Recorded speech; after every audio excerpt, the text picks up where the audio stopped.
En este momento revisaremos, estimados estudiantes, los últimos temas correspondientes al primer bimestre de Derecho Constitucional. El tema que revisaremos ahora es el plan, sistema y estructura de las constituciones modernas.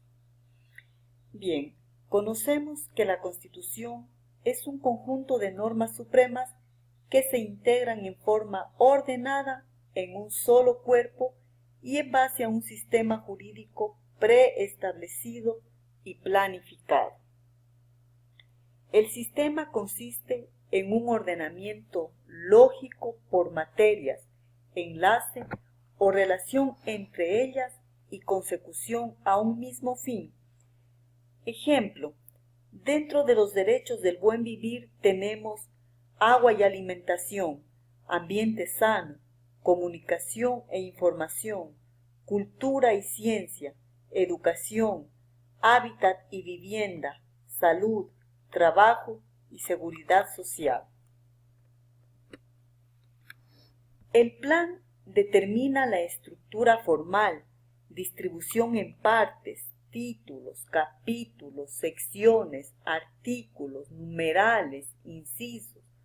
Por ejemplo, dentro del título 2, Derechos, capítulo 2, Derechos del buen vivir, sección primera, Agua y alimentación, artículo 13, inciso 2, el Estado ecuatoriano promoverá la soberanía alimentaria, etc. El sistema y el plan juntos determinan el esquema de la Constitución. Por lo general, el esquema o estructura de las constituciones modernas se componen de las siguientes partes: el preámbulo, la parte normativa o dogmática, la parte orgánica funcional y la parte procesal. El preámbulo se trata de una parte expositiva que declara solemnemente los principios y los valores básicos de la sociedad. La parte normativa o dogmática regula el tipo de Estado y sus elementos y particularidades y los derechos y garantías de las personas. En la parte orgánica funcional encontramos cómo está estructurado el Estado, organización de los poderes del Estado. Se enuncia los deberes del Estado frente a los individuos y a la sociedad en general. Y en la parte procesal, aquí se prevé el procedimiento especial a seguir en caso de reformas al texto constitucional. También establece los organismos de vigilancia y control de la constitucionalidad. Las constituciones, además, tienen disposiciones transitorias que van luego de las disposiciones permanentes y que tratan de actualizar o empatar los cambios del antiguo régimen al nuevo, y un artículo final que establece la promulgación, vigencia y puesta en marcha de las nuevas normas supremas.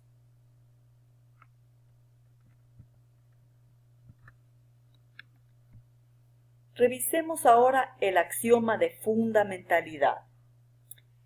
El término axioma es entendido como la proposición clara y evidente que no necesita demostración. Por tanto, el término axioma hace referencia a algo verdadero, válido. En derecho, un axioma hace referencia a un postulado o a un principio. Por ejemplo, un axioma o un principio es que la ley debe ser aplicada de forma igual para todos, sin discriminación de ninguna clase. Esto es la igualdad ante la ley. Asimismo, uno de los axiomas o principios del derecho constitucional es la supremacía de la Constitución.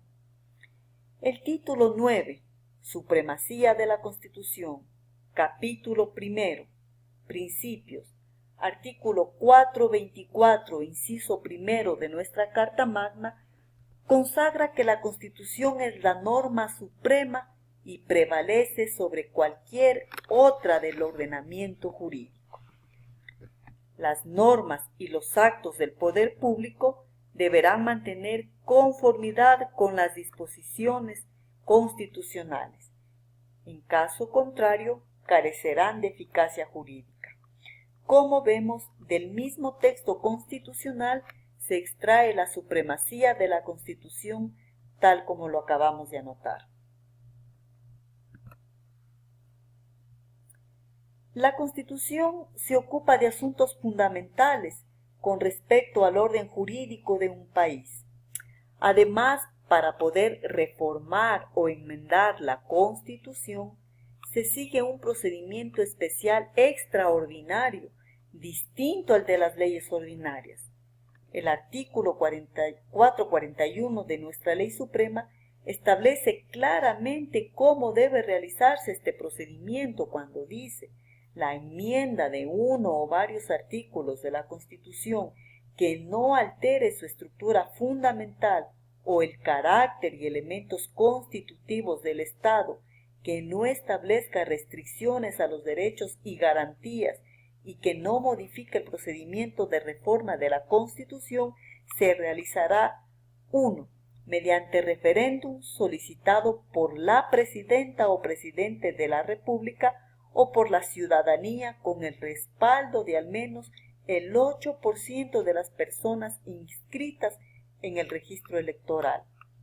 2. Por iniciativa de un número no inferior a la tercera parte de los miembros de la Asamblea Nacional. El proyecto se tramitará en 2 debates. El segundo debate se realizará de modo impostergable en los 30 días siguientes al año de realizado el primero. La reforma solo se aprobará si obtiene el respaldo de las 2/3 partes de los miembros de la Asamblea Nacional. En la Constitución también se establecen pautas mínimas sobre el contenido de las leyes ordinarias, esto es, de las leyes que derivan de la Constitución. Recordemos que todas las normas jurídicas tienen valor cuando éstas no se oponen a la Constitución. Igualmente, los gobernantes y gobernados tienen la obligación de adecuar sus comportamientos a las reglas contenidas en la Carta Fundamental. Cabe resaltar que el principio de supremacía es propio de las constituciones rígidas. Pasemos a revisar en estos momentos los conflictos normativos. Insistimos en que la norma fundamental, la Constitución, es la base para todo el ordenamiento jurídico. Ninguna ley o norma ordinaria puede apartarse del texto constitucional. Si esto ocurre, a más de no tener validez jurídica, debe declararse la inconstitucionalidad de esta norma.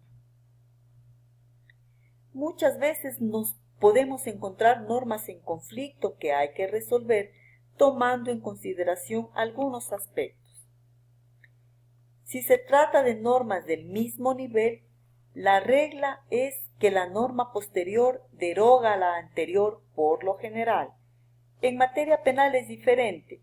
En caso de conflicto normativo, se aplica la norma más favorable al reo, sea esta la norma anterior o la posterior. Tenemos claro que en normas de distinto nivel siempre prevalece la de nivel jerárquico superior. También puede darse el caso de que los derechos fundamentales consagrados en la Constitución en algún caso concreto entren en colisión.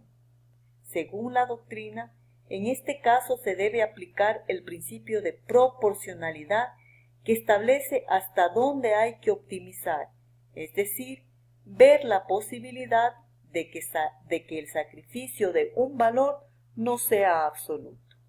Les agradezco mucho, estimados estudiantes, por atender pacientemente estos anuncios o estos microvideos preparados para ustedes.